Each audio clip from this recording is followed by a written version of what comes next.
start the recording. And should I go ahead and mute everyone and let Mark take over? Yes, absolutely. All right. Yeah. Okay, everyone's muted and we're recording. And Mark, would you like to start us off? I'd love to. So welcome everybody to not only Lit Balm's 61st reading, but also the inauguration of New American Writing number 39, and which features some amazing poets and writers. Let me just give you a little spin on this. So we have in this issue, we have Elizabeth Robinson, who's reading with us tonight, Wang Ping, Huang Fan, all three reading with us, Kathleen Imbruglio, Karla Kelsey, Mark Paulak, Joseph Lees, Mark Ducharme, who I saw in the audience, and many, many more, including Ian Ganassi and Aidan Rooney, who will both be reading at the open mic section at the end. And of course, tonight we have an amazing features led by Paul Hoover, the editor of New American Writing. We have Elizabeth Robinson, Wang Ping, Huang Fan, who's streaming to us from Nanjing, China. Karla Kelsey. Mark Statman unfortunately can't be with us tonight. He fell ill, so we wish him feel better soon. And we have Efrain Velasco Sosa, who Mark has translated, but Paul will be reading the English version. And we of course have David Blair, live to us from Somerville, Massachusetts. So welcome to this fantastic show. And as usual, we'll start off with the three co-hosts reading. And I'm going to introduce my good friend and co-host, Jonathan Penton, who's founded Unlikely Stories in 1998, a journal of literature and art. Since then, he's lent editorial and management assistance to a number of literary and artistic ventures, such as Mad Hat, the New Orleans Poetry Festival, Rigorous, and Big Bridge. In 2005, he founded Unlikely Books, which publishes 3 to 5 books of poetry a year. He's organized literary performances and performed himself across the United States. His poetry books are Last Chap from Virgin Press, Blood and Salsa and Painting Rust from Unlikely Books, Prosthetic Gods from New Sins Press, and Standards of Acidity from Litfest Press. And more recently, the free e-chapbook, Backstories, which you can download from Argotist eBooks. Looking forward to hearing what you're reading tonight, Jonathan. Thank you, Mark. So as the regulars know, I am not very prolific. So what I do most weeks is read something that we've published over the past week at unlikelystories.org. And I'd like to do that this week. I'm going to read Resolution, which is by Wendy Taylor Carlisle. You must go scrub the Leviathan, the encrusted white shirt of it, clear out the earwax that has made it deaf. You must relearn the lessons you abandoned, caught as you were between forgetting and negotiating, plunged into the tragedies of 2020, a year when the distance from honesty to the routine lie was too great a distance to trudge. Be brown-eyed and briefcased. Be ready to roll up your sleeves. You've had a belly full of swindle. Be dedicated to the proposition that you should take out your earbuds and come alive, go into the dirty streets, wearing a mask and a face shield, and carrying your cleaning supplies. Ignore those menacing guns and the tats. Go into some building where none of us have been lately, where the new folks have a smile. Grin back and take up your task. Thank you. Again, that was by Wendy Taylor Carlisle, Resolution. All right, next up is our wonderful co-host, Cassandra Atherton.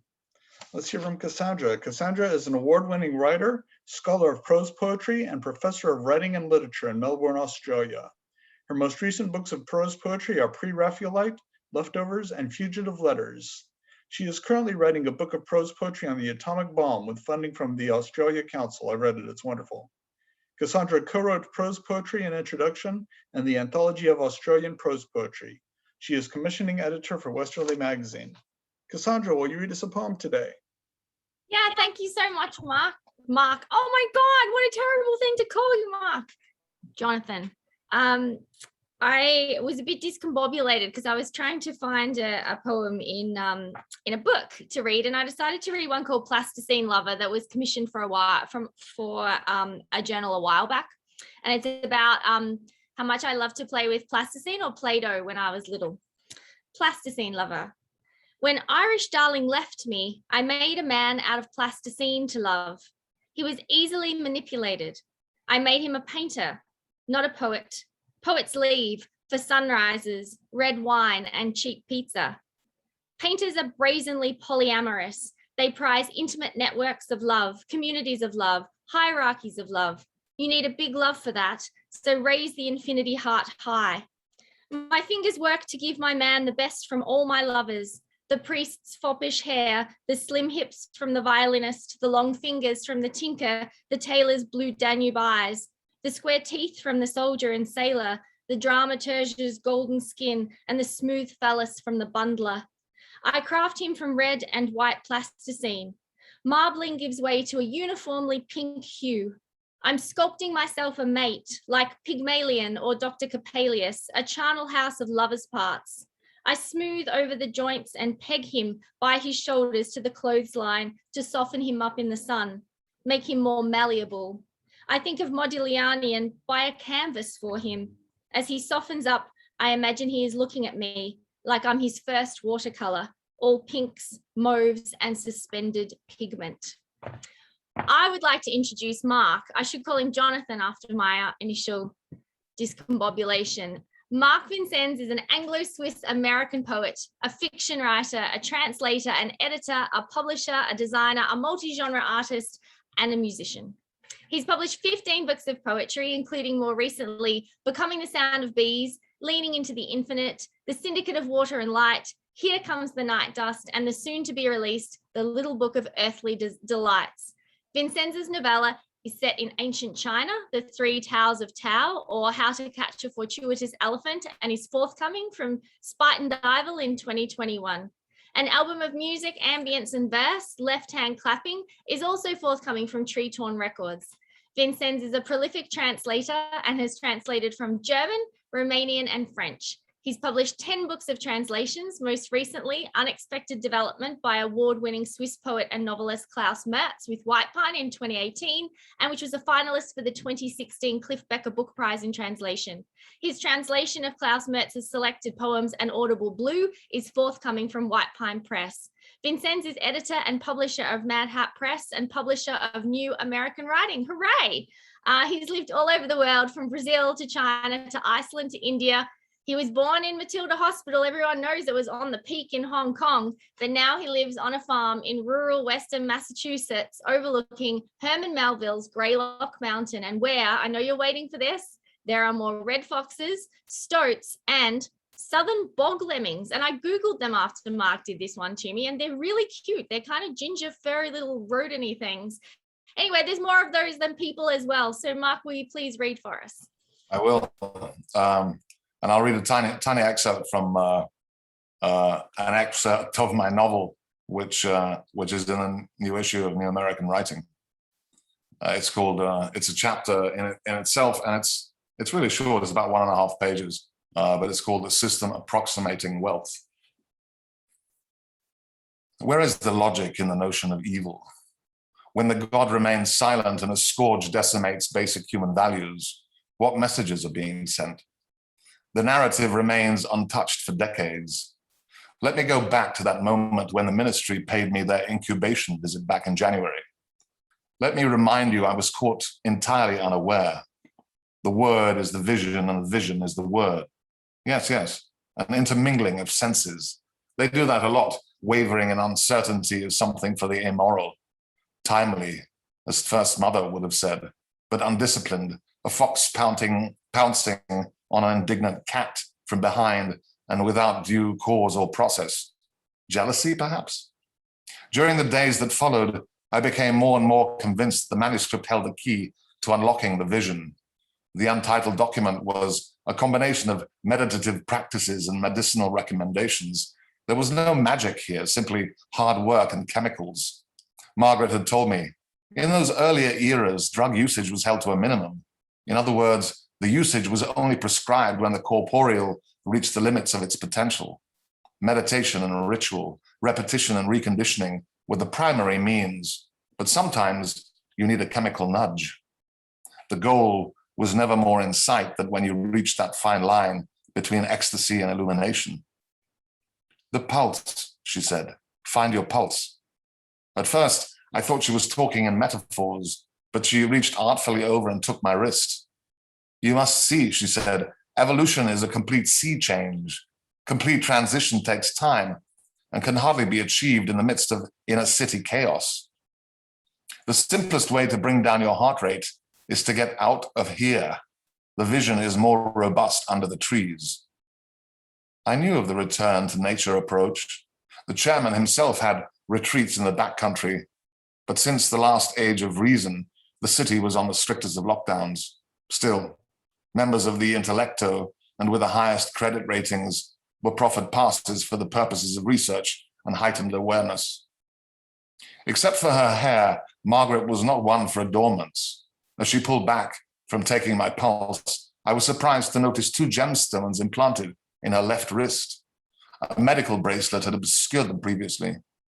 It was not uncommon for women of the upper caste to wear them. Mostly, as I understood it, these gemstones, also known as cephentine, were embedded in the forehead, the side of the right nostril, behind the ears, or even in more obscure locations on the female body. They were said to intensify the vision, particularly in conjunction with procreation. This couldn't be the case here. Surely Margaret was not one of the chairman's 7 mothers. Once, she said, moving her bracelet to cover her cephentine, once I was one of them. You told me you had no children, I said, and I never did. There was a brief flash of innocence in her eyes. Perhaps it was something like regret, or perhaps it was my own projection. And now we move on to our Lit Balm New American Writing number 39 feature. And I'm delighted to first introduce Paul Hoover, who will take the show away. And Paul is the editor of New American Writing and 2 editions of Postmodern American Poetry, an Norton anthology published in 1994 and 2013. His most recent poetry book is The Book of Unnamed Things, which came out from Mad Hat in 2018, and a new collection, O and Green New and Selected Poems, will appear from Mad Hat in the fall. He's also published this year the complete poems of San Juan de la Cruz from Milkweed Editions, edited and translated with Maria Baranda, and the New World Written, selected poems of Maria Baranda from Yale University Press, which he edited and in part translated. He teaches at San Francisco State University. Paul, please take it away. Thank you for that great introduction. New American Writing has been an annual for a long time, and I think we'll keep it that way, and we'll keep it alive. It's rare for a magazine to last so long, but it's of service. I think it remains of use, and it helps us feel fresh about what we do. Not only for me, but I think for the authors who have a chance to publish their work along with other important figures and peers. So we're going to, originally I was going to have the poets read in the order that they appear in the magazine. But Mark suggested that we start with Wang Ping and Huang Fan, because Huang Fan, it's now 5 a.m. in China. He's been up early in order to be with us, and I hope we'll stay with us through the reading. But let's start with Wang Ping and Huang Fan, and I'll do an introduction. Wang Ping published 14 books of poetry and prose. My Name is Immigrant, Life of Miracles Along the Yangtze and Mississippi, American Visa, Foreign Devil, Of Flesh and Spirit, Aching for Beauty, The Magic Whip, and The Last Communist Version. She's received NEA, Bush, Lannan, and McKnight fellowships, and directs the ongoing Kinship of Rivers project, and was for many years a professor of English at Macalester College. She's a dancer, photographer, and installation artist, and her multimedia exhibits include Behind the Gate After the Flood of the Three Gorges and We Are Water, Kinship of Rivers. So in Huang Fan, the most recent books are The Insomniac Moon and Nanjing Elegies. Born in 1963 in rural Hubei province, he is a leading poet and writer of China. His work is known for its unflinching confrontation of contemporary Chinese issues through dry humor and dark lyricism. His fiction includes the novel The 11th Commandment. It has also been translated to Italian, Greek, German, French, Farsi, and Korean. I will welcome Wang Ping and Huang Fan. Thank you, thank you. 黄凡，你要么你先朗诵好吗？你先朗诵，你朗诵完了以后，我再朗诵一首中文，你朗诵一首英文，好吗？好，那也可以。好的。Okay, thanks Paul so much, and thanks Mark, and thanks everyone. And well, this time I guess I will be reading for real, right? Last time was Gary Snyder. I kind of like have to play a little bit things and did a pre-recording, and that actually turned out to be really wonderful. And it's wonderful to see all my friends here. Peter, I haven't seen you for so long, and you look well. You look well, and Jonathan, Quentin, and Rich, and a lot of other friends I'm not going to name. So I'm going to start with Dumpling, Dumpling, A Bite for Poetry. This came out of my making dumplings. I actually brought the dumpling materials. I froze the meat. I marinated the meat and I froze it, and I took it to Gary Snyder's place. That's one of my goals, to make dumplings for him.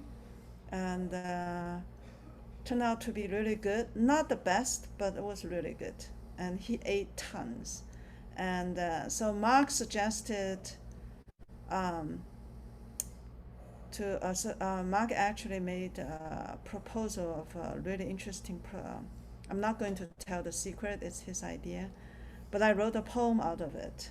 Okay, Mark? Oh, wow. If you want to tell the story, you can tell the story, what's your idea. But here's the first poem, and just serve as an appetizer for everyone. It's called 饺子, A Bite for Poetry. A friend just called, and we had a long conversation about doing a series of shows on food, poetry, and stories.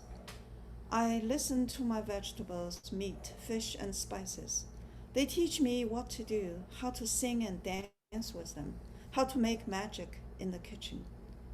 Food and poetry, we need both to live, especially when our tummy is full. Gary Snyder picked a bowl from the sink to make our granola breakfast. I wrenched it from his hands. It has an inch of mold from the old yogurt, I told him. What's wrong with that? He asked, laughing. Many students came to my poetry workshops to learn how to keep living and living well.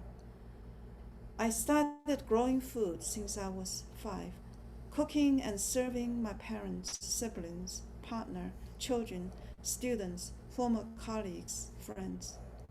We laughed like crazy as I washed the bowl and handed the clean one to Gary. Kai said he does that all the time because of his eyes. Kai is a foodie too. He made delicious lunches and dinners for us. We ate outside in the shop under the prayer flags. The breeze and food brought yellow jackets buzzing around my head. Don't pay attention to them, Gary said. Don't mind the mosquito bites, because they need to eat too. Students don't remember what I taught, but remember the dumplings I made with them 21 years ago. I have tons of stories about food. I'm a big foodie. a fussy eater, especially eating out. I get mad when I get overpriced bad food. Does it make me a bitch? I have a hard time trusting people who dislike food. If the food comes out bad for my guests, it's a warning sign. You're too intimidating to cook for, people say, when I complain not getting invited back. Gary Snyder, 91-year-old poet, brought the breakfast tray to my room. Coffee was heated milk, granola was raisins and buttermilk. I burst out in tears. I wanted to make dumplings for Gary. I froze the marinated ground turkey and beef and flew to Sacramento. The airport security opened my bag, touched it, and waved me by, along with the garlic leek from my garden. I took my poetry class to the reservation. For 3 days, we fished, swam, sang, sweated, and harvested wild rice. We ate what we gathered from water and soil. We made dumplings under the prayer flags. Gang, Kai, and I. Gary drank beer, watching, smiling. He ate a huge plate with bare hands. Each dumpling is a little universe by itself. Meat, vegetable, grain, love, friendship, family. It tastes better from hand to mouth as finger food with a touch of black vinegar. Chinese food is a way of living. Art, joy, nutrition, medicine, friendship, lovemaking. In the beginning, there's the silence. Plates are passed around, food taken, smelled, tasted, chewed, savored. Nobody says a word. Then a collective sigh of happiness. Good food flows from the heart to hand to the mouth, a circle of joy and love, and the body churns it into blood, thoughts, emotions, words, till the mind opens like a summer melon. Is this poetry? Like our daily life? Like our breath? I will read, thank you. I will read the poem from for the entropy for the magazine, and I wrote it and I just recorded and I sent it to Paul, and he just added the last minute to the anthology, to the magazine. So thank you, Paul. You're welcome. Apart from, as a child, I always loved science, but I never had a chance to study anything because there was no school. And so after I got my PhD and became professor, I joined the audio book club, and I ordered, most of my books are actually science books, and I really, really like a lot of quantum physics, and then one day I learned this, the second law of the physics called the entropy, and actually Tolstoy in the Anna Karenina opened the book with this second law of physics. So I wrote this poem. It's called Entropy, Shang in Chinese. Happy families are all alike. So begins Anna Karenina. Life is a bitch, oops, a fish out of water. Entropy rules us like a tyrant. No, a sage. Anything that can go wrong will go wrong. Beautiful Anna, her passion burns in a disarray of entropy. Shang, a bushfire at the foot of mountains, an oracle from China 1,000 years ago.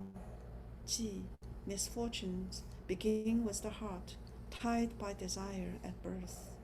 So thin is the path to happiness, weeps Anna, thinner than the blade in a storm of bullets. Time moves in a manner of arrows. Ji, a heart tied down with ropes by our own hands. We remembered yesterday and how Anna began her story, yet who remembered her tomorrow, or the fate of the physicist dreaming of the particle, half angel, half demon. Beauty happens in a miracle, our dreams so fragile against the teeth of entropy. Twin sisters of Ji and Shang. Who can say we're free from Murphy's law? Everything that can go wrong will go wrong. Crazed Anna, crushed under the wheels of fire, Shang, her passion just as noble as the physicist calling for a better world as he crashed through the window. The train of thoughts churns as Anna flings into her own story. She knows she has no chance to piece happiness together. But in China, entropy comes with fire, Shang, mother of ash.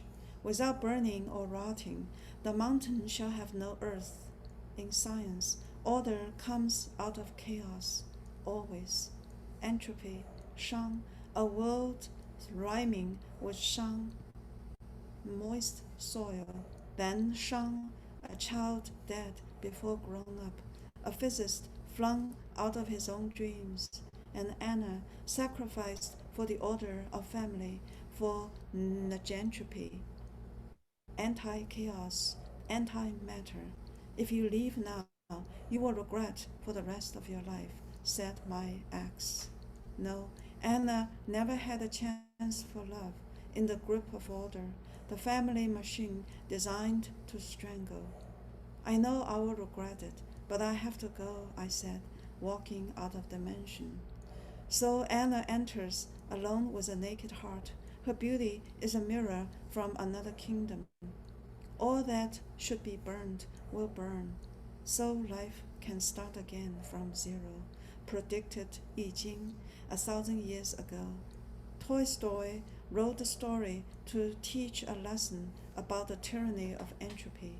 Its twin sisters, Ji, ropes around joy. Every unhappy family is unhappy in its own way, he murmurs, as he throws Anna under the train to show us the horror. Who is Anna?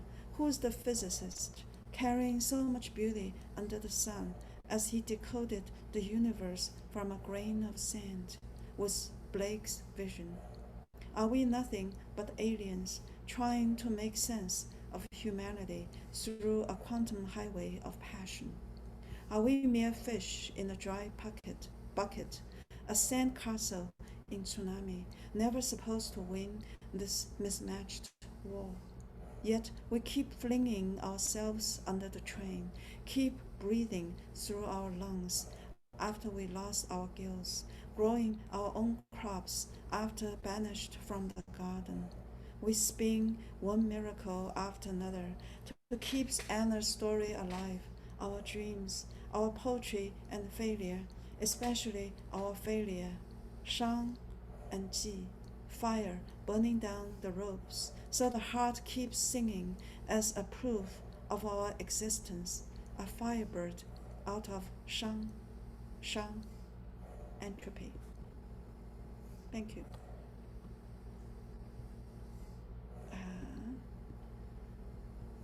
Yeah, I think I will finish because Huang Fan's poetry is Chinese, English, so it's kind of double. So I'll read a little bit.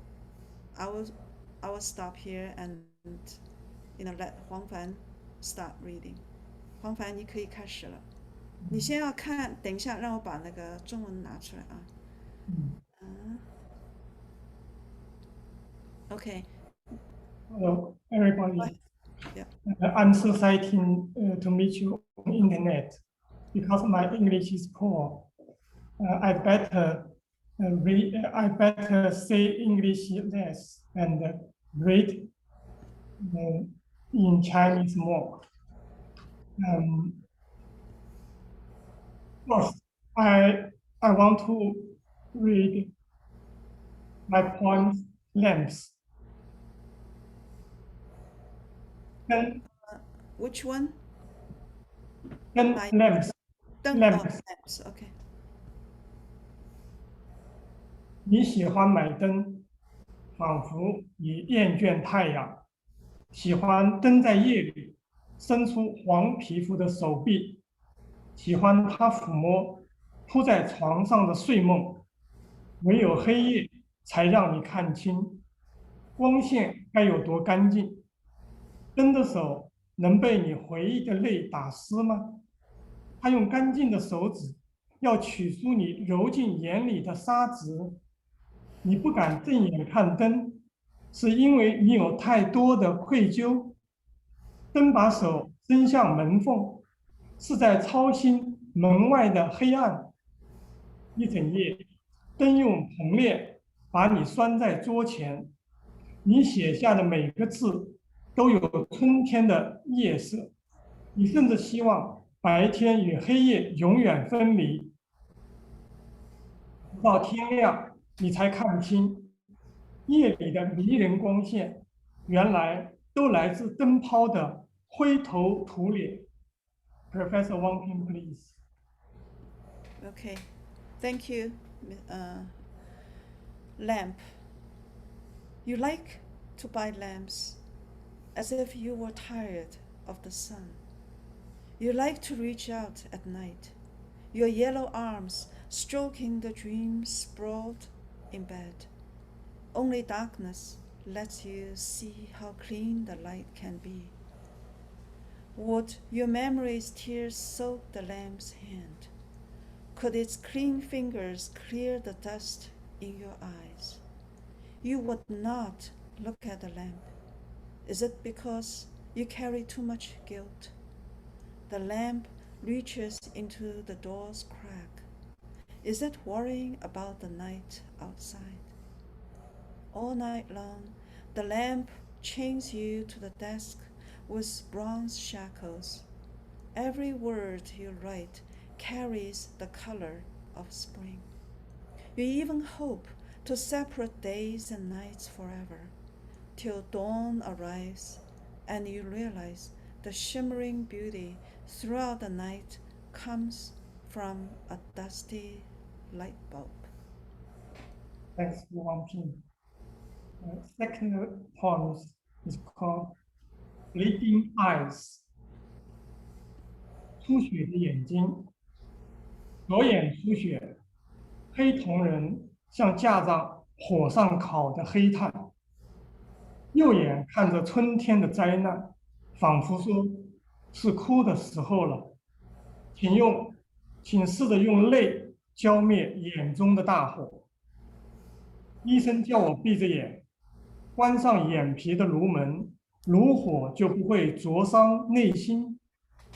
眼睛的红色是想长成红玫瑰的红旗，眼里的红灯是想拦下不戴口罩的行人，眼里的红火是想把瞳仁的黑断成翠蓝。我的眼里何尝不是火星的红尘？那样的文明早已下落不明。莫非那样的红尘已盯上地球？我闭上眼，宁愿让黑夜在眼里升起，宁愿让左眼的泪在脸上修一条绕开舌头的运河。Thank you. Bleeding eyes.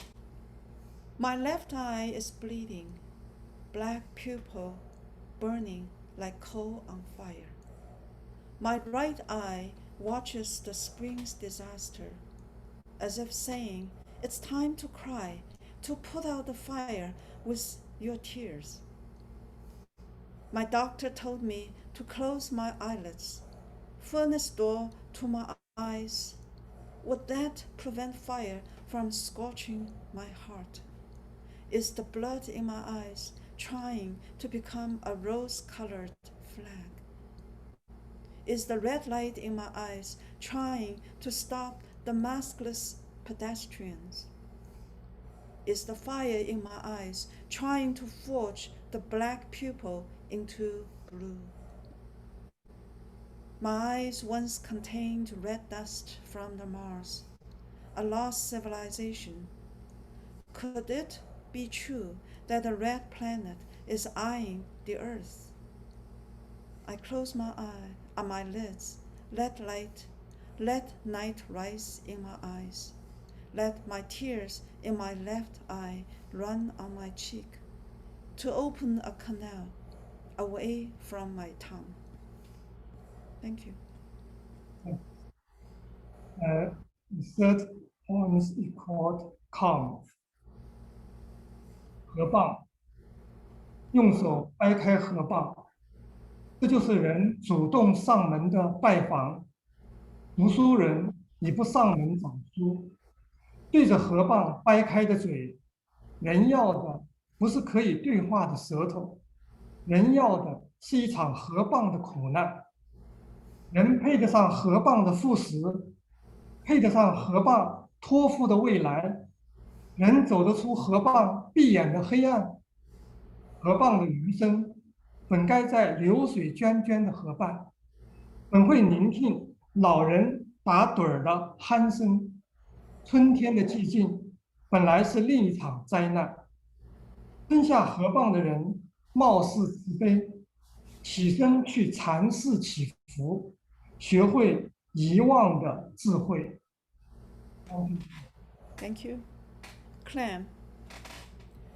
Opening the clam with my hands, is this a mankind's knocking for a visit? But the intellectuals no longer seek books, facing the clam's force-opened mouth. Mankind no longer wants the tongue for a dialogue. They want clam's pain. Is mankind worthy of clam's martyrdom? Are we worthy of the future the clam delivered to us? Can we walk out of the dark in its closed eyes? Clam is supposed to live in a running river, supposed to listen to old men's snores. The silent spring is supposed to be another disaster. The man who swallowed the clam looks kind-hearted as he rises to pray in the temple and learns the wisdom of forgetting. Thank you so much, Huang Fan, and thank you, everyone. Thank you. Thank you. Well done.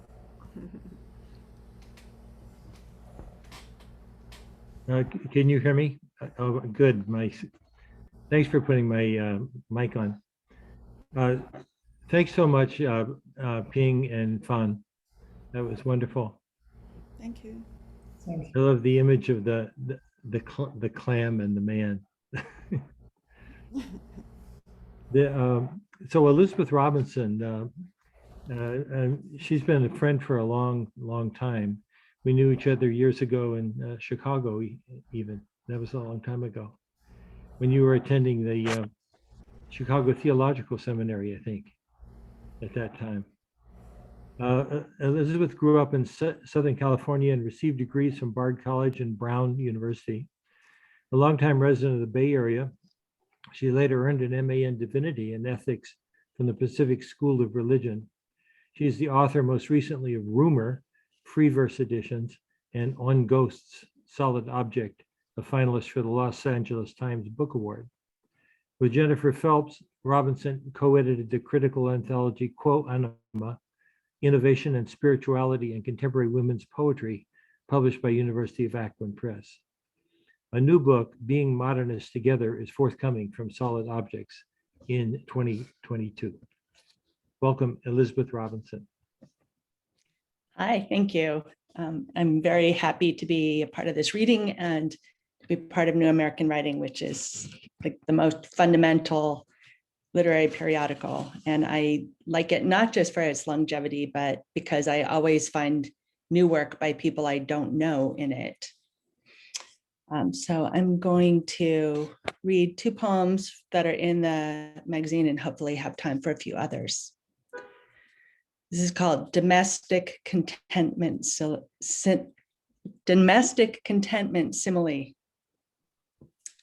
The world resumes, revises pattern as rhyme, hidden rhyme, like the true plaid that shines in the tire tracks crisscross crushed into snow, like contented secretly rhyme to contain, like a candle lit on a bright day, pattern pitted against its invisible counterpart, world sleepily leaning back on some fragrant and cushioned part of itself, as part to part makes pattern as in, as though, as much as a small light lit in a larger brightness is secret to itself, leans into itself like two bodies drenched under the steam and shower, hidden and disclosed into one, like the asymmetry of a face lifted for a kiss, a pattern made of mobility, a rhyme embedded in itself, less like pattern, more like rhythm, more like comfort, more like the birds finally finding the feeder, the light flushing the open door until the unseen paw prints of the dog are disclosed, show the true design of the ground beneath us, the world recumbent, waking to the realization. Safe haven simile. There is no scent like there, where there is simply no scent. Here, air is its own equivalence in the lung, a relation transparent in its relation to itself. Likeness resumes as lilt. Little sigh sung in the hidden pocket of the body, bodies boded better than well, blossoms watered every morning early with water that weighs nothing on them, tastes like nothing, nothing else. So I confess I am now going to read a pandemic poem. So we've all been there this last several months. This is called Brittle Heaven. Heaven, seeded with haplessness, beads of presence, contagious, atomic, green, verdant, virulent, you must go away. Heaven recurrent, a slum spat into its friable lung, gasp of thin air. All that is inconclusive endures. You, not a sight, a cul-de-sac of multiplying intentions, inattention. Invalids of faith twist haven in its stream, splinter, proliferate. Loosened in ultraviolet light, made known and unknown as it overpopulates itself, then stiffens. You who die will have to wait elsewhere. Brittle heaven, brittle list. Heaven heave, hover over, its dispersal granular, infectious, a billion tiny gods who ride the current and sting the eyes. You remember the breath, inflexible, taut, a judgment and no clemency. Heaven bleached of destination and resurgent.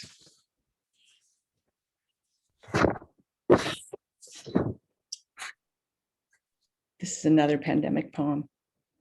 Soul ajar.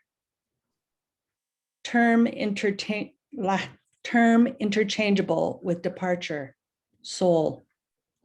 The Holy Ghost carried on a tail of green vapor. Rain or mist leaving residue on the window, residue as mask. It discloses the face that covers the absence. Soul, 2 spaces after the period that ends the sentence. Fever that lays down in its heat, double-spaced, Janus-faced. Departure interchangeable with arrival, unsoul invited guest. An essay, a pre-existing condition. It sucks blood from its own paper cut. A spirit amazed by its own quick aggregation. May 22 tops 95,000. Soul sheds itself, ghoul, phantom, specter, The endless synonym contaminates its mask. Soul, one who touches its face. Apparition washing hands. And then I'm doing this where I try to redefine traditional religious or spiritual words and make them of interest, at least to myself. So this is called Visitation. Dry skin, or the musk I smelled on my breath when I woke before daylight. A curdling at the corner of the lips, the crusted, bloody nose, red smudge evaporated on my collar like ruddy iron silt. The corner of the eye partially sealed in mucus, weaning itself from the thing it is sure it perceived, and the pupil standing out from the white of the eye, a finger too large for its glove. None of this ever meant to comfort. The spirit, a whiff from a dirty mouth. Its purpose is its own awkwardness, by misfit to expose. And then the last one I'll read is called Possessed. Possessed as each is by certainty within a vast lapse. To specify memory for which there is no language. I saw the greenness where I did not chew or swallow it, but I bit. My teeth imprinted on its flesh, and then it let me go. Thank you. Wonderful. Thank you so much, Elizabeth. Your poetry is so philosophical and spiritual, and we're down in it. We're in the midst of it, I feel. And you're in a kind of, brings us to a philosophical dreamland. I enjoy it very much. The next, we have two poets on the schedule, for Karla Kelsey and then David Blair. Karla is the author of 5 books. Most recently, the book of experimental essays of I have trouble saying this, of Sphere. Yeah, S-P-H-E-R-E. My mouth won't do it. Of Sphere, selected by Carla Harriman for Essay Press, and the book of poetry Blood Feather, published by Tupelo Press, which I just taught to my long poem class last semester. Her work is interested in the space shared by the lyric and philosophy. With Erin McCullough, she publishes split level texts. Please welcome Karla Kelsey. Thank you so much, Paul, and thank you, Lit Balm. It's just such a pleasure to read in celebration of New American Writing 39. New American writing always reveals so much possibility and potential for language, the world, and the human spirit. So I'm so honored to be in this company. I'll start with a fragment from Blood Feather, which I wanted to read for Paul, to thank him for the kindness of reading my book and teaching it, which there's no sort of greater gift, right? And also I wanted to read the fragment for New American Writing. This fragment spoken by an actress in LA, a young actress, and I found New American Writing in a Barnes and Noble bookstore in Santa Monica in the mid-90s. As a young aspiring poet, and it was really transformative for me. So thank you for keeping the magazine going. So I'll read a fragment from this poem, and then I'll read a couple of the poems that are in the issue. A wet fate means carry me off in rivers to oceans, means a plywood raft, means salt mixed with rust, lets us perform all that cannot be known in a moment of vision. The actress, learning the body, if not stimulated by inspiring impetus, cannot respond with enticing gestures. Moreover, the audience will feel this as under heat of stage lights, each motion slows. I take 10 full seconds to place my hand on your hand. You take 10 full seconds to turn away. For according to the philosopher, a thing is always determined by its function.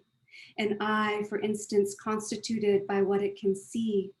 And so I became the apple tree before me. Leafless, fruitless, a wet fate requires bailing out water with a shoe. And by the time I was 12, mother was whiling away her time, teaching me to darken the eyes, pinken the lips, redden the cheeks, for I already aspired to the specific quality of California light emanating over freeways, sprawl, asphalt, chaparral, upwelling ocean. I drive out Sunset to Pacific Coast Highway from Malibu, hiking into hills, switchbacks, scrub oak, vistas, and the surprise, always the surprise of the Pacific. The actress learns whenever we work physically, we find things we never could find if we did nothing but think. Cleopatra painting her lower lash line with malachite paste, shadowing eyelid to brow with ground lapis lazuli. The language of hands tells us the fire hand prone toward injury and accident is long with short fingers, tends to have strong lines and whorl fingerprints which catch on wind. Will we listen when the philosopher says you come to exist as an object when you are looked at? When I ask, will we listen, I mean I mean me. For some days I exist as if existence meant posing naked on a bearskin rug, and some days I exist as the first 2 seconds ever caught on film, playing in a loop, Roundhay Garden, 1888, dense with lilac. Clutching at my dress, I turn around, walking backwards, your coattails flying as you walk past. I turn around, walking backwards, your coattails flying as you walk past. I turn around. Thank you again, Paul, for teaching this. I will now read 4 isolation songs. They're 10 lines, sort of condensed sonnets. Isolation Song 13. Rejecting the apothecary box of monarchs and crushed glass, I'm courting our new virus, cerulean and magenta crowned. Instead of charms, cobalt, ground, petrified, lemon peel, I offer up my husband, pugilist. His heart's quick fists vanquished Tijuana's coast. As monarchs fled, we starved under perfect rolling moons, recalling King Edward's death. Society did not forsake the races, but attended all in black. I only understand this pitch dark highway after animal eyes flash with headlight flash. Bunting tide, the trees unstunted blossom out. Isolation Song 14. The sun expands, activating torsion's how-to mechanism, eradicating virus, but not this longing for silk. Nosegay spattered, swish and fingertips dusting chalky portraits. The face under a Gainsborough hat proclaims when habit breaks, let's watch from the cliff. Let's complete the treaty on absolute dark. The idea of face versus an actual face produces Myrna Loy from Mina Loy, starlit from artist, object from absence. This sounds after the sun, the IU division effaced. What's self-recognition but mannerism? Plastic cubes prove jewels when set in a velvet-lined box. Isolation Song 15. Something shifted, broke.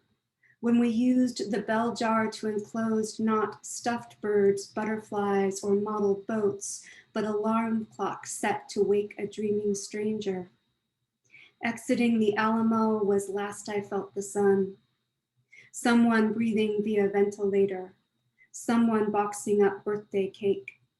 As air's pumped out, the ringing starts, then quits. Upstairs, your writing desk. Downstairs, your husband with a gun. This comes after Vitrine's locket of Davy Crockett's hair. Love tokens, I thought, then corrected. Martyr's ornament. Lilac floats before and after the girl. And here's my last one. Thank you for listening. Isolation Song 16. If soap bubble weds geologic time, then fossilized fish do little to console the ever serrated mind. Sand rubbed through with bracing winds. What's next for the little wax boy, softened to deformation by my clutched hand? Another era would advise kite flying, or he loves me and he loves me not, but daisy tastes far too rare for idle prophecy. Upon art's command, we tear bodice from skirt, follow her out to mud flats for belly down before the herd. Perception of blue occurs at retina's periphery, returning this glance of sky to archaic time. Thank you. Thank you. Thank you so much. That was wonderful. So Efrain, I want to conclude with you, and I will work with you. I'll be Mark Statman. And I'm going to now introduce David Blair. David Blair has appeared in the magazine several times recently. He's born in Pittsburgh and published 4 books of poetry: Ascension Days, chosen by Tom Lux for the Del Sol Poetry Prize, Arsonville, Friends with Dogs, and Barbarian Seasons. We're in a barbarian season right now, aren't we? Yep. Ever since Trump. He has a PhD in philosophy from Fordham University. Is that right? Yeah. I don't have a PhD. You're not making claim to it? No PhD for me. Oh, okay. I got it wrong. Just a BA, yeah. Oh, a BA. Wait a minute. I have to mark that change. That's all right. I don't mind the upgrade. Yeah. Well, these things happen. Okay. And an MFA in creative writing from the University of North Carolina at Greensboro. Did I get that right? Yeah. Thank God. He lives in Somerville, Massachusetts, and it's a pleasure to introduce you, David. Thank you, Paul, and thank you, Mark. I haven't been so happy to have my work in a journal since I was first getting poems in journals. Oh, thank you. And I'm really just very, very happy to be here celebrating the new issue. I also want to thank my friends from high school who've come to a bunch of online readings this year. Thank you. Okay. Here's a poem. This is a short poem. Like poems, their belief in irritation revealed itself in their pleasure at taking up more space on the bus and in the coffee shop, and never left their dog outside chained to anything. Somerville poem, if anybody knows Somerville, next to Cambridge. This is a poem that was in the last New American Writing, and it's for my friend Jim Dunn, who's a poet who lives up on the North Shore of Boston. This is set at a beach in Gloucester. Cape Ann existential medley. How did the rabbits get on the island between the beach and the lighthouse? An eagle picked one up and an eagle picked another one, and they got rabbity. Senior day at the beach makes old cynics laugh at the beach length tackle football game goons. Me too. I like when the quieter receiver among these other kids, like pails of milk in the shade of cows, tackle the loudmouth on the same team. No rules. Who threw a hard pointed pass at a beefy back? Bawap. Hard. Turkey head to chicken head called.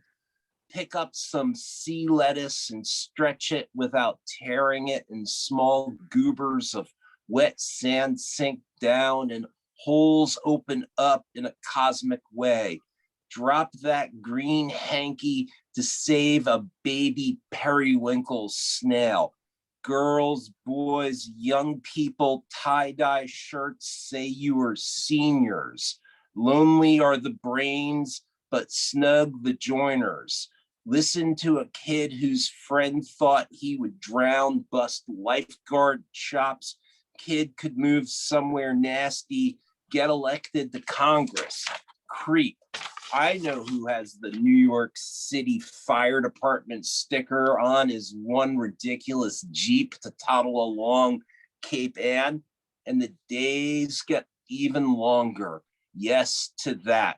Another day, hotter inland. The noon beach sits in a bouquet of rising mists from the cool pools, the sand, the waves. The neighborhood turns Irish or Greek, rocky, a hill rising up across an inlet from a hill that rises up about the same height. The ice age seems palpable. I want a big rock in my yard too. The garbage men watch the girls walk in flip-flops and towel sarongs along daylily blacktop. The possibility for laziness the world hides in the suburban shore. And then a beach bend empties clean, a mussel shell sticking out of the sand like the car on the cover of Neil Young's album. Dune roses mixed in the dune grass. If you walk the hottest sand, shredded cotton clouds on the horizon with a pale smile like a blue melon. Heaven when the tide goes out along the inlet, the cool sandy muck decompresses downwards with increasing buoyancy. No wonder shorebirds walk funny. Housing by the sea, fact is, the more we go around, the more we can focus as if alone. Yeah. And you were talking about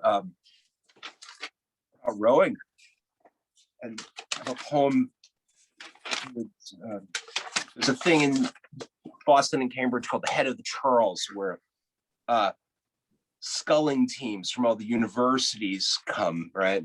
And I worked in restaurants for a number of years back in the 90s, and this wasn't a good time if you were in the restaurant business, actually. You know, right? Tourists, like, so this is that's one of the things that's going on with this poem. I never went to the Head of the Charles until a couple of years ago when I had a friend's son was in it, so I got to take a look at it. Against the Charles River Regatta, some of Rich's girlfriends he called Money, some called Shorty. He would say, I hate the Head of the Charles, as the dining room filled with traveling preppy hicks as he came out to the bar to get his plastic jug filled with Pepsi Cola, though he was coked. States of disconnection represent all up in the ass brains and evil times, jug heads, wade drinks, rents, fleece sales, zits, swans, willow banks, cold air, beaches, apple, bleaches. That was redundant. You become an apple lady, if you turn to earth and you lineate on the branch that is cold and has rain blebs in the cider mist, or you become a new kid with a dry pocket of air on the side of your head. Man, with your rattle of hooks, seeds inside you fallen from your core, kind of mad and kindly manic on your bicycle in the freedom and pleasure you allow yourself, the way you would allow yourself an apple as a child, the moment joined together of like the branches of oaks and beeches that touch over a rich street with few cars and many bends of quiet joy and pain. One thing crew boats, crew 1 and 2 person and 8-person shells carried dripping upside down, names upside down, jerking forward in glides. Insect wings back and forward make me feel the same way. We are all getting skankier by the day and problems here. So we get involved in manic rituals even when we place ourselves far away from any one place, trying to deny it with eccentric solitudes. I'm a stranger here myself. And, here's a poem that a little bit longer than poems I usually write, about the 4th of July last year. Where the fireworks would be. Woke up to treetops and sheets of humid streets and no people for blocks and mask on chin, and walked to the Longfellow Bridge to see no firework barges because this year squats in the river and no flotilla except some ducks writing the letter V on the blah water. Really good looking rich doctor couples ran at me together across the river to where they must look good in medical pajamas as well, whether doctors or investment bankers, getting hard to tell. Money, this poem will be long and pointed with serrated edges, sawbones, with gratitude for you. Then back my cardio way into the records and file cabinets of medical histories through East Cambridge to notice various life is crazy statues, Portuguese Jesus statues that sort of shrug and say, nobody is more Jewish than Portuguese Jesus. Take that, all you Spanish Inquisitions. And it turns out that UFOs really are flying around. They don't look like saucers or wedges from the movies, but bright rectangles from Pong, geometric floaters and eyes from screens. Maybe I should just wait for them in this empty park by Biogen, where there is a lady dressed for work today and one of the towers that make techie parts of town look rebuilt after bombing came here to study, stayed, and this day means nothing even more now than a big drag or free space to concentrate. What goes on in the towers built into Longfellow Bridge to look Viking? I don't know. There are doors and windows for some reason. There should be open bathrooms because the bridge smells like piss. I am looking at all that mighty heart, still a big liar. Yesterday, I looked at beached jellyfish at Nahant, brains floating, all gooey domes of a nervous system without a spine, and the mystery smell of the seaweed that burns a slow and steady sulfur closer to the mainland than the life-saving station, a wood-shingled shorebird, an organic angel as one of us must be at any time passing by here and through us. Then at night, nobody seems to be out in the intersection near the parking lot full of firecracker smoke, but up the hill and down the hill, apartment lights on. Thank you so much Thank again, you. Paul, for having me read for you. You know, now I I have a greater understanding of your poetry, which I enjoyed in the first place, because of your voice. What an amazing voice you have, and an enunciation. Thanks. And it develops a really a web, a rhythm, you know, kind of lilt, like Ted Bergen used to do with his hand, you know, like this. Yeah, it's an up and down lilt. Wonderful. So Thank you. So Efrain Velasco Sosa is a poet of Oaxaca, and we had mezcal together in a tavern in Oaxaca City. Yeah, that was fun. Oaxaca. I don't remember. Oh yeah, and because it was mezcal, that's why we don't remember. So let me read an introduction first. Efrain Velasco Sosa is a writer and multidisciplinary artist. His work is informed by experimental poetics and radical aesthetics, and exhibited in spaces such as the Blaffer Art Museum at University of Houston, El Matadero, Spain, and the National Museum of Fine Arts in Chile, among others. In 2008, he received Mexico's National Young Poetry Prize, Elias Nandino. His most recent book is Gretel Returns Alone. That sounds like a fascinating subject. Let me read something that Mark Statman is the translator. And Mark couldn't be here. He fell ill today, and so ill that he couldn't even get out of bed. So we're hoping he will get better. I want to read something about Efrain from Mark's statement, an introduction of him in the magazine. The poems I've translated here come from Y Mi Voz Toconoma, for which in 2008, Efrain won the National Younger Poets Prize. Elias Nandino.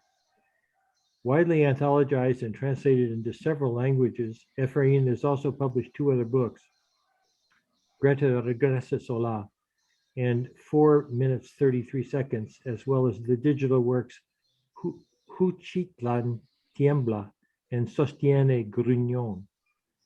These are hard poems to translate. Efrain constantly wants to stretch the idea of what a reader might assume a poem might be. Often he is more interested in what the reader has to say about the poem than what he does, all of which makes it harder for the translator who wants to be faithful to the text. Because what to do if the text refuses to be faithful to itself? Ay de mi, as Garcia Lorca would exclaim.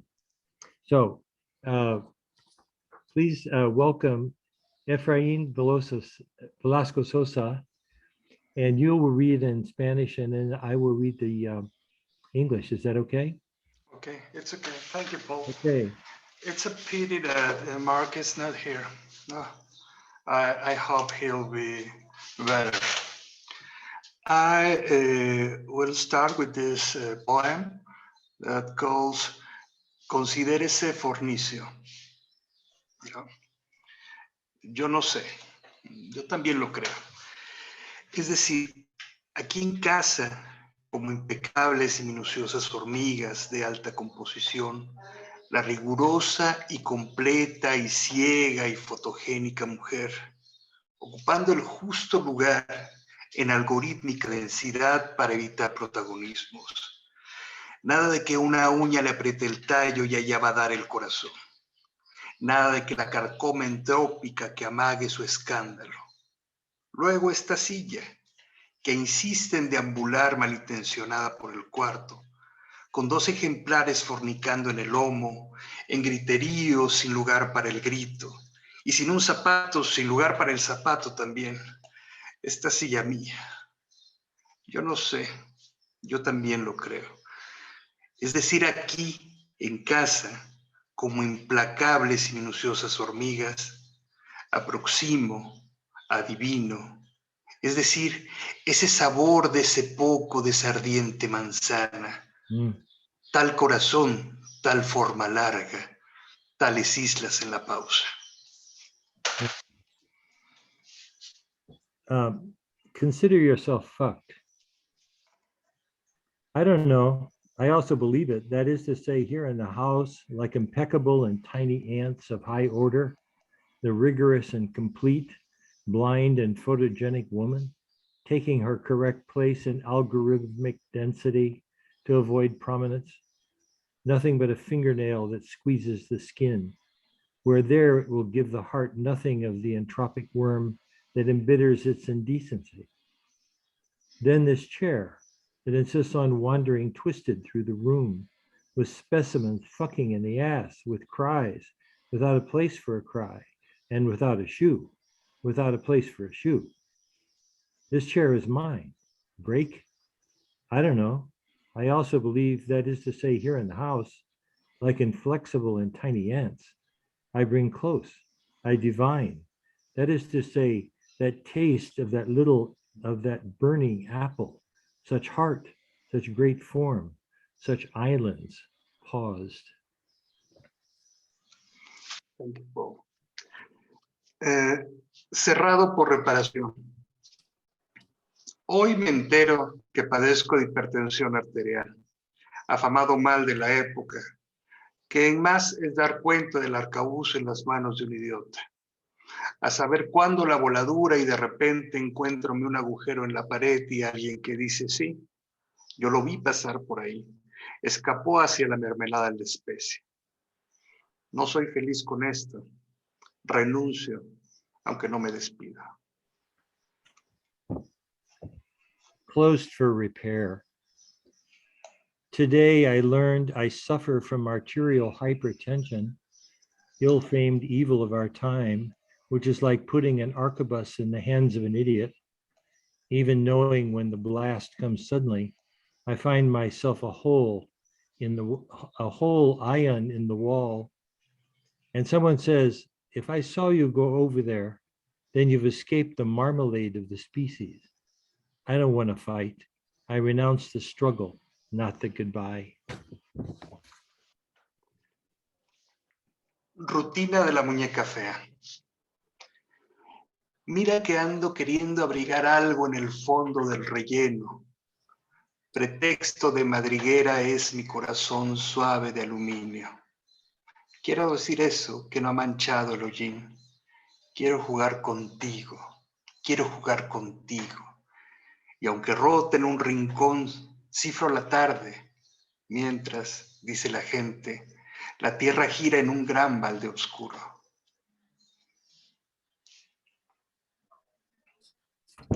Routine of the ugly doll. See how I go wanting to embrace something from the bottom of my stuffing, pretext of the rabbit hole that is my heart, smooth aluminum, to say that the soot has not stained it. I want to play with you. I want to play. And even though broken in a corner, I code the afternoon, while people say the world revolves in a big, dark bucket. Valentina sueña. Brilla la memoria como un pez, pero de un salto y es estrella en la misma canción donde colgamos, madre, tú y yo, encandiladas. Valentina dreams. Memory glows like a fish, but with one leap, it is now star in the same song where we hang, mother, you, me, dazzled. Conejo vestido de civil. Abierta se desliza en la sopa cotidiana la pregunta, ¿qué era el amor? ¿Alguien recuerda? En la audiencia alguien alza la mano, un enorme traje de conejo responde, y quien lo viste no hace cosa más grande que dejarse seducir por un par de faros a alta velocidad. Rabbit in civilian clothes. Open sliding in the daily soup, the question, what was love? Who remembers? In the audience, someone raises a hand, responds, a giant rabbit suit, and whoever wears it was nothing more than seduced by high-speed headlights.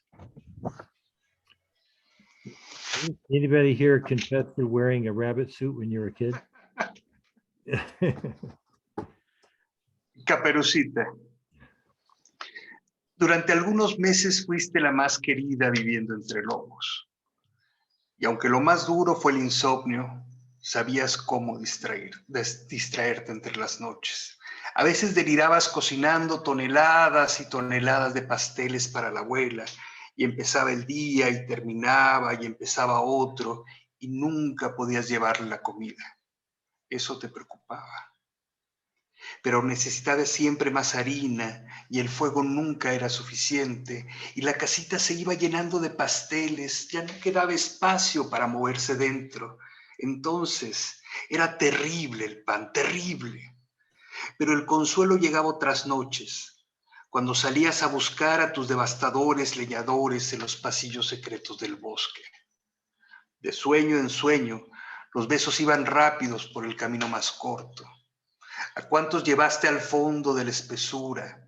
¿A cuántos dejaste ahí, erectos y perdidos en el amor más vil? ¿Cuántos lobos engatusaste con ese vértigo que baila en tu canasta? Pues bien, hoy vengo por ti. Ya es la hora. Recoge tus migajas de amor y los cuerpos desplumados. Tu tarea ya está finiquitada. Los árboles caerán de nuevo y los corderos volverán a ser acechados. Despierta, corazón, es de mañana.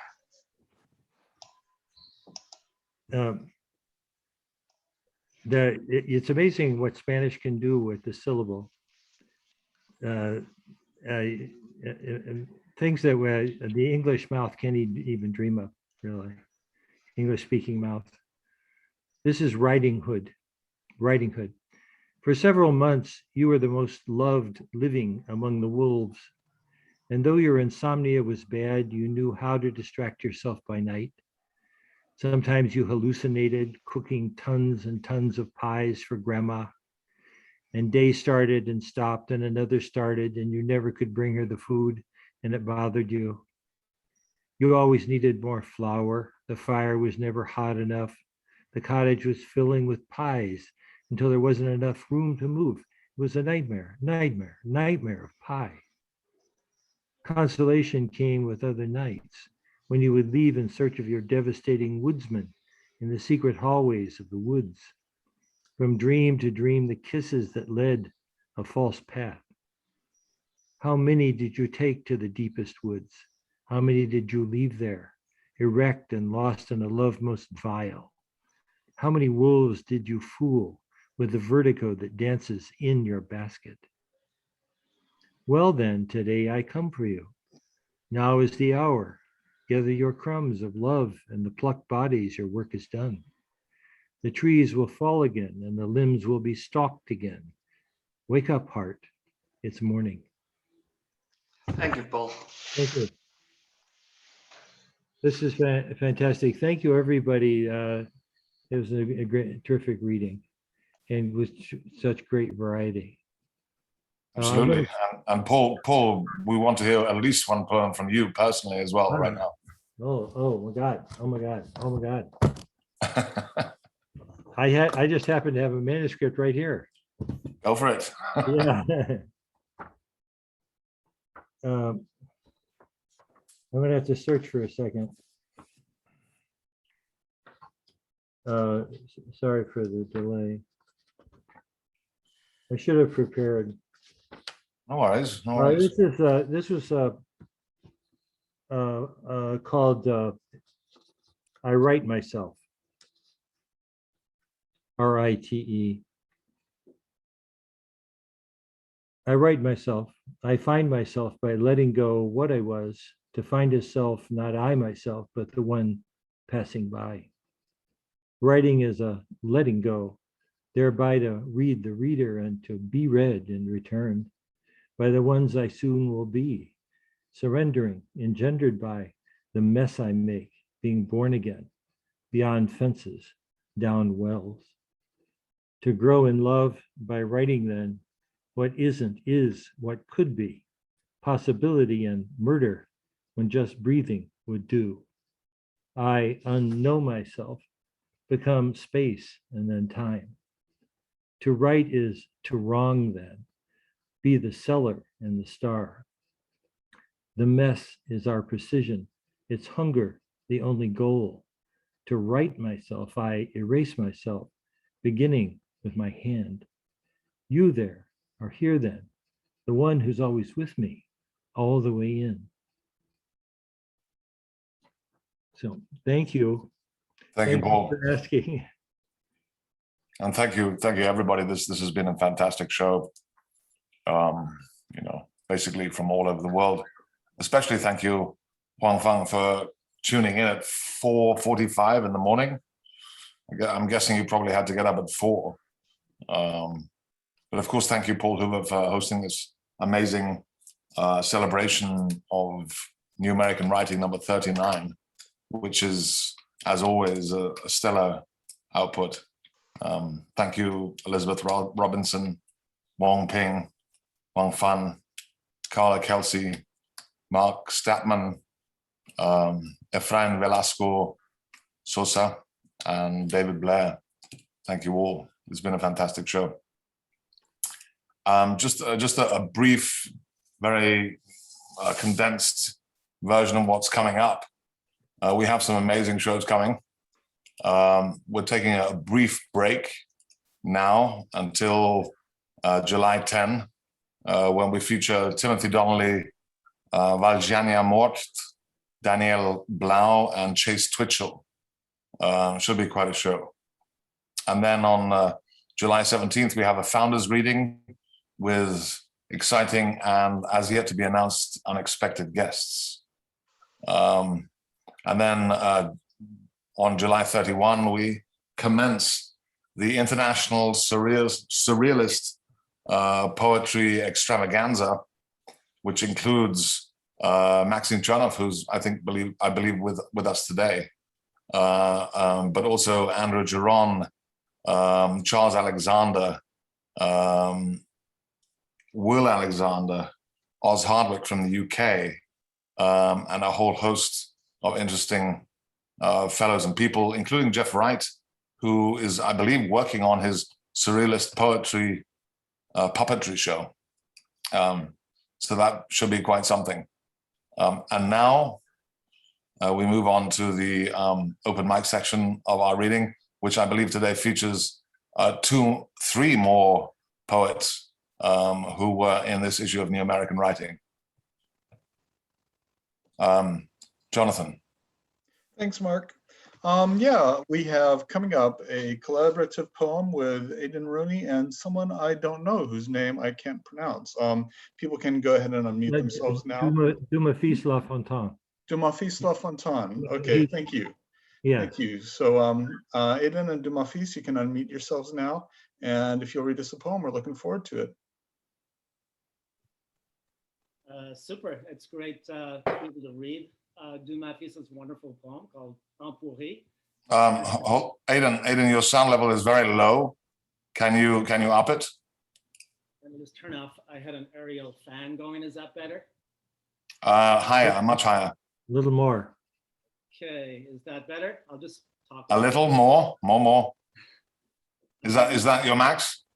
I think so. I thought my input should be set.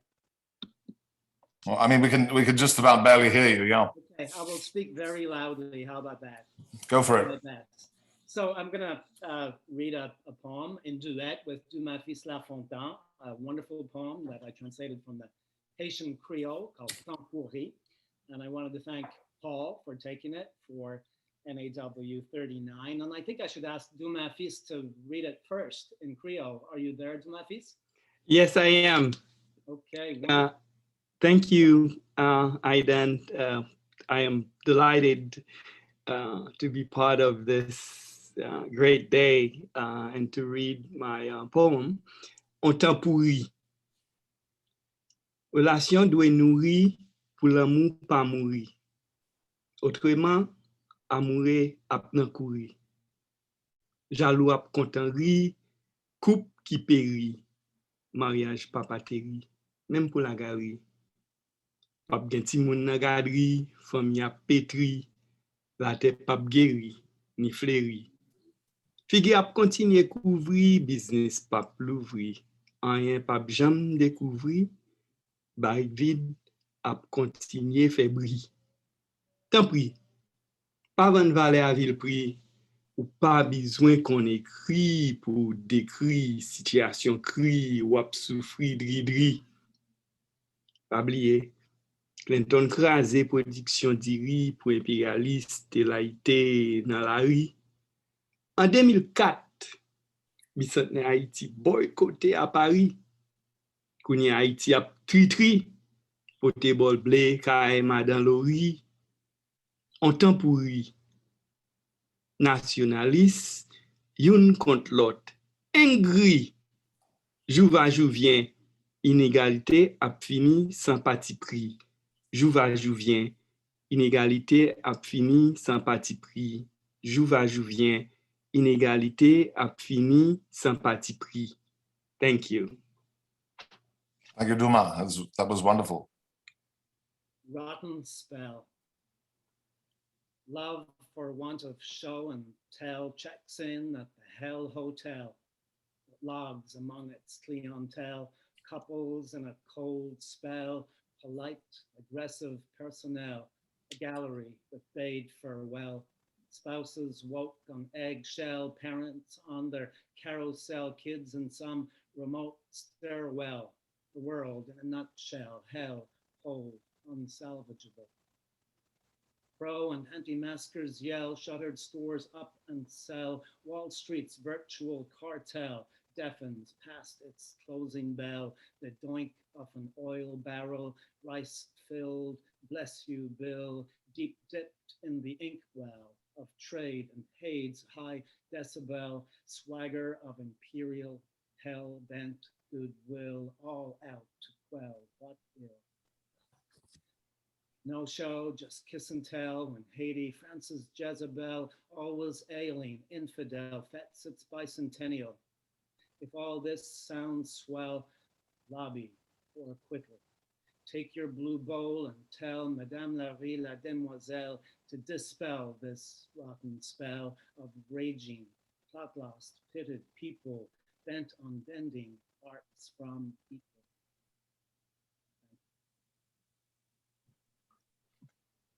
Thank you so much. Bravo. Yeah, that's great. Okay, could you explain something about that translation? Did that translation, was that difficult to do? Mafis, if you want to weigh in on that, but we went back and forth so many times. It was very difficult, as you can gather. Yeah. Because the poem has its own rule. Yeah. It's a very prescribed rule that Duma Fils made in the Creole. Is that right? That's right. And what is the constraint? Well, the entire poem is built effectively on one rhyme. Rich, dri dri was a good example of it the whole way through. And it's quite a long poem, quite skinny poem too. Yeah. So it was quite challenging to kind of capture that sound, certainly not with dri, but well, ended up pretty good. Yeah, and so when you get the issue, they're on facing pages. Oh, and I want to, so you can go across line by line to see the translating issue in it. It's really rich. If you're a translator, it's a lot of fun to look at. If I may, Aiden did a great job.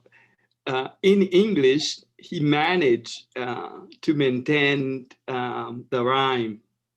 And when I read it, I was like, "Wow, okay, yeah, this is excellent." Yeah, it's superb, really. Exactly. Well, yeah. I wanna thank you, Paul, and everyone else. This is my first year. I'm loving what I'm seeing, what I'm hearing, and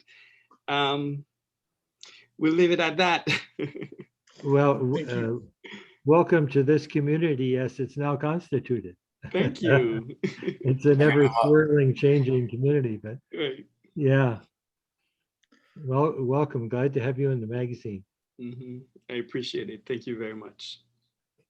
And Mark, you had another? Yes, Jonathan's John's taking care of that. Jonathan, sorry. All right. Happened a couple times today. Yeah, it's just a Mark kind of day today, isn't it? We all do it. Everyone's thinking about me. That's the problem. Mhm. You would. Ian Ganassi, are you here today? No, go Ian, are ahead. you here?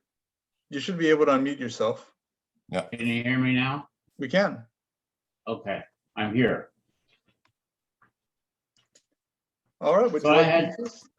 yeah, I had two poems in this issue of NAW, and I want to thank Paul for that. And I also want to thank Mark for including me in the open reading. This first one is called Killing Time. We were down there, but nobody was looking. It never was the former, and it will never be the latter. The working week keeps popping up in my head like an abandoned lover. Fried congrio was not a feature on the cooking channel. The weight of black leather, the feel of mahogany artifacts. He couldn't let go for long. He had a morbid fear of falling to his death.